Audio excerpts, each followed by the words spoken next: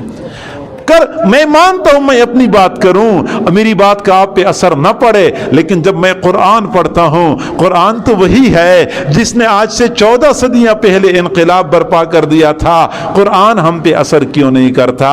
حدیث ہم پہ اثر کیوں نہیں کرتی؟ ہمیں ماننا چاہیے کہ دل میں قبول کرنے کی صلاحیت ختم ہو چکی۔ 4 طرح کے اثرات پڑتے ہیں۔ اب ہم اپنے گریبانوں میں جھانک کے دیکھ لیں، جائزہ لے لیں، یہ اثرات میں اپنے دل میں محسوس تو نہیں کر رہا؟ اگر کر رہا ہوں تو پھر اپنے دل کے لیے فکر مند ہونے کی ضرورت ہے، اپنے دلوں کے لیے متفکر ہونے کی ضرورت ہے۔ ہمارے دل کیسے بدل سکتے ہیں؟ آسان طریقہ یہ ہے کہ اس روئے زمین پر، ہماری پاک سرزمین پر اللہ رب العزت نے کچھ ایسی شخصیات کو پیدا فرمایا ہے جن کو مشائخ صوفیاء کہا جاتا ہے۔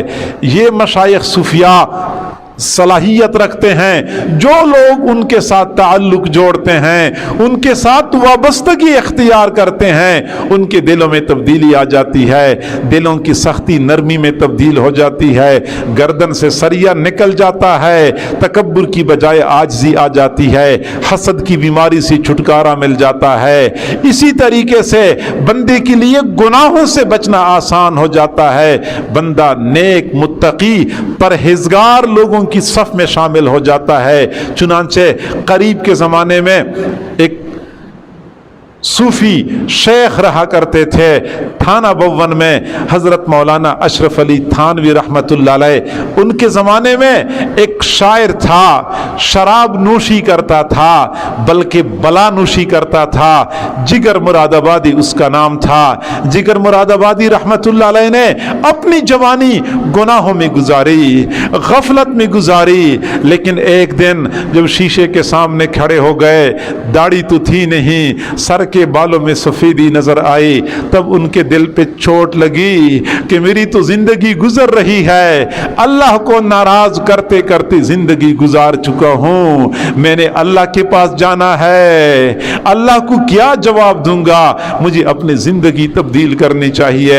اپنے ایک دوست سے مشورہ کر لیا، دوست نے کہا تھانہ بھون میں ایک بزرگ رہتے ہیں، ان کی مجلس میں لوگ جاتے ہیں، صحبت میں لوگ رہتے ہیں، زندگیاں بدل جاتی ہیں، آپ بھی ان کے پاس چلے جائیں، ان کی مجلس میں کچھ وقت گزاریں، انشاءاللہ تبدیلی آ جائے گی۔ لیکن حضرت تھانوی رحمت اللہ علیہ کے پاس جانے کے لیے پہلے ان سے اجازت لینی ہوتی ہے، خط بھیجنا ہوتا ہے۔ جگر مراد آبادی رحمت اللہ علیہ نے خط لکھا، حضرت تھانوی رحمت اللہ علیہ سے عرض کر رہے تھے، حضرت میں آپ کے پاس آنا چاہتا ہوں، شراب نوشی کرتا ہوں، اتنی زیادہ شراب پیتا ہوں، اب شراب چھوڑ نہیں سکتا، ڈاکٹر مجھے کہتے ہیں اگر آپ نے شراب چھوڑ دی پھر آپ کی جان نہیں بچ سکے گی، شراب پینا آپ کی جان کے لیے، زندہ رہنے کے لیے ضروری ہے، حضرت شراب نہیں چھوڑ سکتا، اگر آپ مجھے خانقاہ میں شراب پینے کی اجازت دیتے ہیں تو میں آپ کے پاس آنے کے لیے تیار ہوں۔ حضرت تھانوی رحمت اللہ علیہ نے جواب میں فرمایا کہ خانقاہ تو عام لوگوں کی جگہ ہوتی ہے، وہاں تو اس بات کی اجازت نہیں دی جا سکتی، اگر آپ نے میرے پاس آنا ہے تو میری ذاتی بیٹھک آپ کے لیے حاضر ہے، بے شک آپ میرے پاس میری ذاتی بیٹھک میں رہنا شروع کر دیں۔ آپ اندازہ لگا سکتے ہیں اللہ والوں کے دلوں میں گناہگاروں کے لیے کیا درد بھرا ہوتا ہے، وہ بندہ شرط لگاتا ہے کہ میں شراب نہیں چھوڑ سکتا، شراب پیا کروں گا، حضرت فرماتے ہیں میری ذاتی بیٹھک آپ کے لیے حاضر ہے۔ جگر مراد آبادی رحمت اللہ علیہ پہنچ گئے، پہلے دن سے ارادہ یہ کر لیا کہ میں یکسر تو شراب نہیں چھوڑ سکتا، البتہ روزانہ تھوڑا تھوڑا کم کرتے کرتے آخر کار شراب چھوڑنے میں کامیاب ہو جاؤں گا۔ چنانچہ پہلے دن جب انہوں نے گلاس میں شراب ڈال دی تو گلاس بھرا نہیں بلکہ تھوڑا سا کم رکھا، اور جب ہونٹوں کے قریب لے گئے پھر سوچا کہ آج تو میں نے تھوڑا سا کم کر دیا، آہستہ آہستہ چھوڑنے کا ارادہ ہے، جب چھوڑنی ہی ہے تو یک دم کیوں نہ چھوڑوں، کوئی بات نہیں ہے، جان چلی جائے گی، میں اللہ سے عرض کر سکوں گا اللہ تجھے منانے کے لیے اپنی جان کا نذرانہ پیش کر کے آیا ہوں۔ چنانچہ شراب گرا دی، پیالے توڑ دیے، بوتلیں توڑ دیں، اور پھر یکسر توبہ کر لی۔ طبیعت خراب ہو گئی، پیچس لگے، ڈاکٹروں نے کہہ دیا شراب پینا شروع کر دو ورنہ جان نہیں بچ سکتی۔ وہ اپنے عزم میں پکے تھے، ایک مرتبہ میں نے چھوڑ دی ہے، اب دوبارہ ہاتھ نہیں لگاؤں گا۔ اللہ کی شان، کچھ عرصے کے بعد طبیعت بحال ہو گئی، صحت مل گئی، نہ صرف یہ کہ ظاہری طور پہ صحت مند ہو گئے بلکہ باطنی طور پر بھی صحت مند ہو گئے۔ نماز کی پابندی، روزے کا اہتمام، نوافل کی پابندی، ظاہری صورت نیک لوگوں کی طرح بن گئی، چہرہ حضور صلی اللہ علیہ وسلم کی سنت کے ساتھ آراستہ پہ راستہ ہو گیا۔